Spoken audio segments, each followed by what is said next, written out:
This is a quick video on how to change your oil. It doesn't really take long. Mine takes a 16 millimeter. First you have to locate your drain plug. And that's my drain plug. And next you just, well, I would say first cut off the battery. And after you cut the battery off, locate your drain plug. Find out what size it is. After that, locate your oil filter. That's my oil filter. And that's about it. I'll get right back to you. Okay, this one was pretty simple. Usually you have to hammer on them. I did not have to hammer, thankfully. Just turn, and it's eventually going to come out pretty fast. And you don't want oil to push your plug into the oil pan. It really sucks when that happens. Just watch how I do it, and you'll feel the threads getting really short, and then you'll know when to pull out. Right there. There we go. Beautiful. Look how that comes out. Like a steady stream.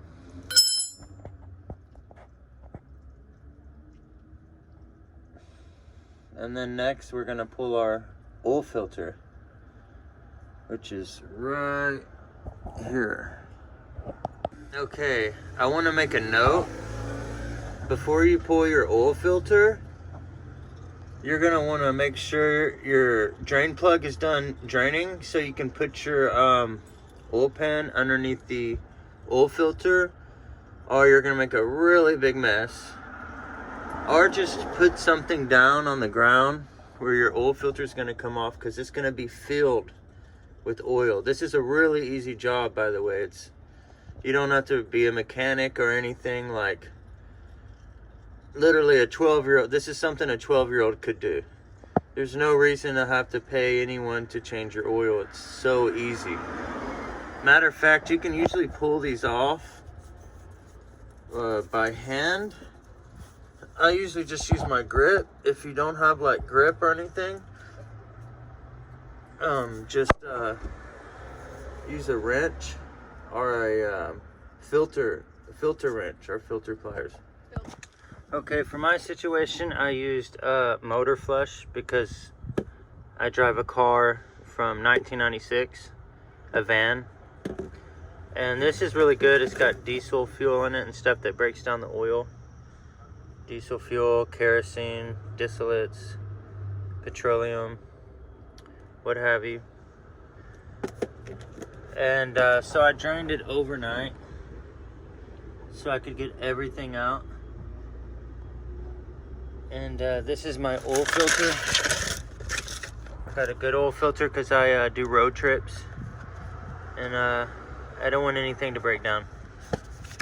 Before you put your oil filter on, it's a really good idea to put some clean oil around this rim. That way when you have to take off your oil filter and it's old, it will easily unscrew. Otherwise it's going to be like it's a brake pad or something, you know. It won't unscrew really easy at all if you don't put oil. Again, before you put your oil filter on this rubber ring, put new oil. Don't put old oil.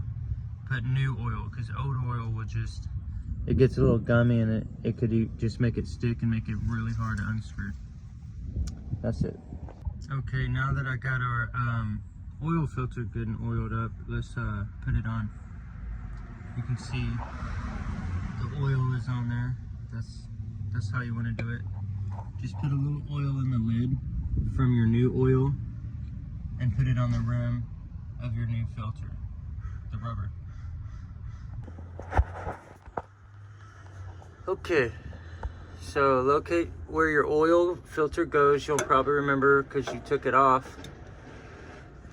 And just slide it similar to the way you took it off without getting it dirty at all, really. If you do get it dirty, remove the dirt from it because you don't want any complications later down the road. And then to screw it on, because you don't want to cross thread it, try to put it on first just without screwing it, and then you're going to turn it left like you're taking it off to thread it on there, right? And then you're going to turn it right the moment it's on there. Okay, that's what it looks like once it's in. Just like that. Nice and snug. You want to torque it to its proper specs. And then next you want to make sure your dog is with you. Hey Sequoia, you gotta have, every mechanic needs their trusty dog to watch them work on the vehicle. Okay, make sure your once you get your bolt in, don't thread it.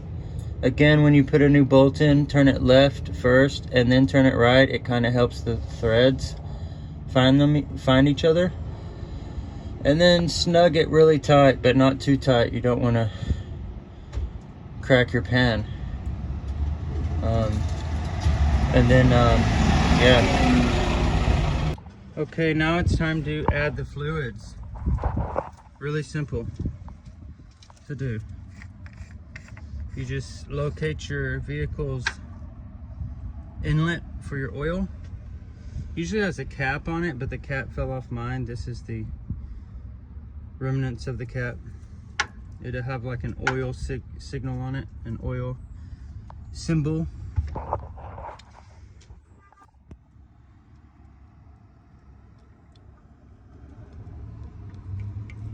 Not smart at all. Yeah, sadly. Do you have a funnel? No. All right, now to start the pouring process.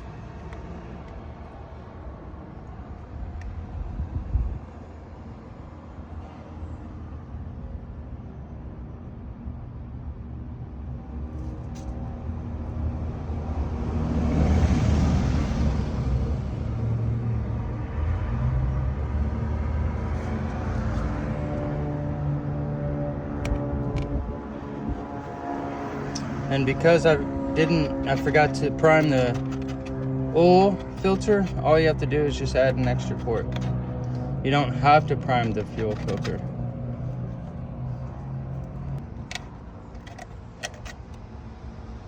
Looks cool.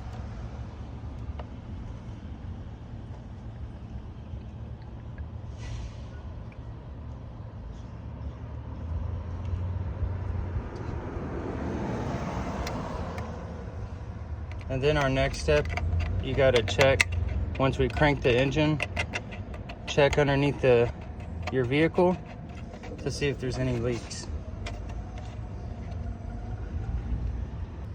And we're just gonna give it some time to let that drain. Next, we're just gonna make sure that what you do after you're done adding your fluids, make sure everything's tight. Make sure your oil cap is tight. Check your oil. If you didn't add oil to the oil filter, then your dipstick should read a little over, which this one definitely does. The reason why is because it's not going to really get, it takes time for the oil filter to get soaked with the oil. So we have to account for that. And just clean things off a little bit on your engine bay, make sure it's clean. And next we're going to crank it up.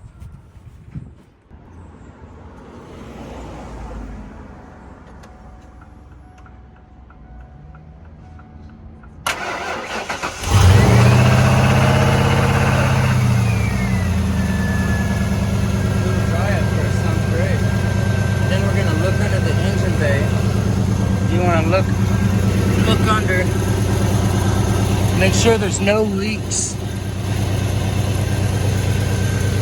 Look at your oil filter, no leaks.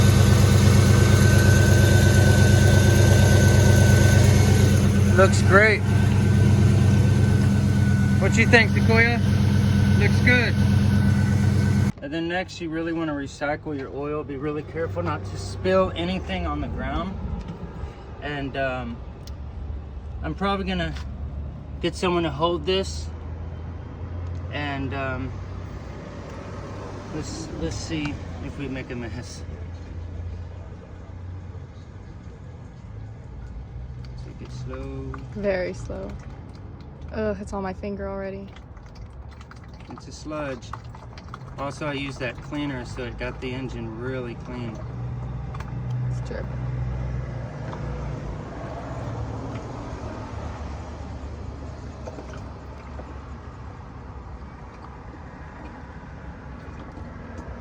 To your left. It's spilling on the right side.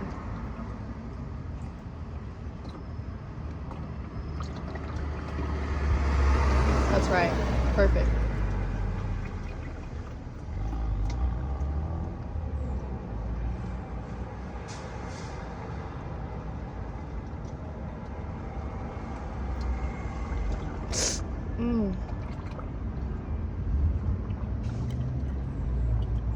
Slow, slow, slow.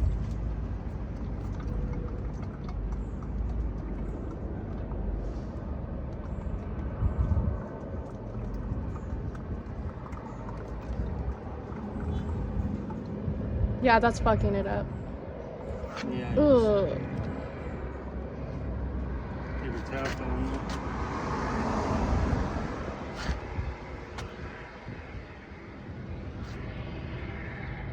Yeah, this It probably won't all the fit best either. board. Put a little bitty spout. It was 99 cents. Oh, that's not bad. And then we'll clean this up.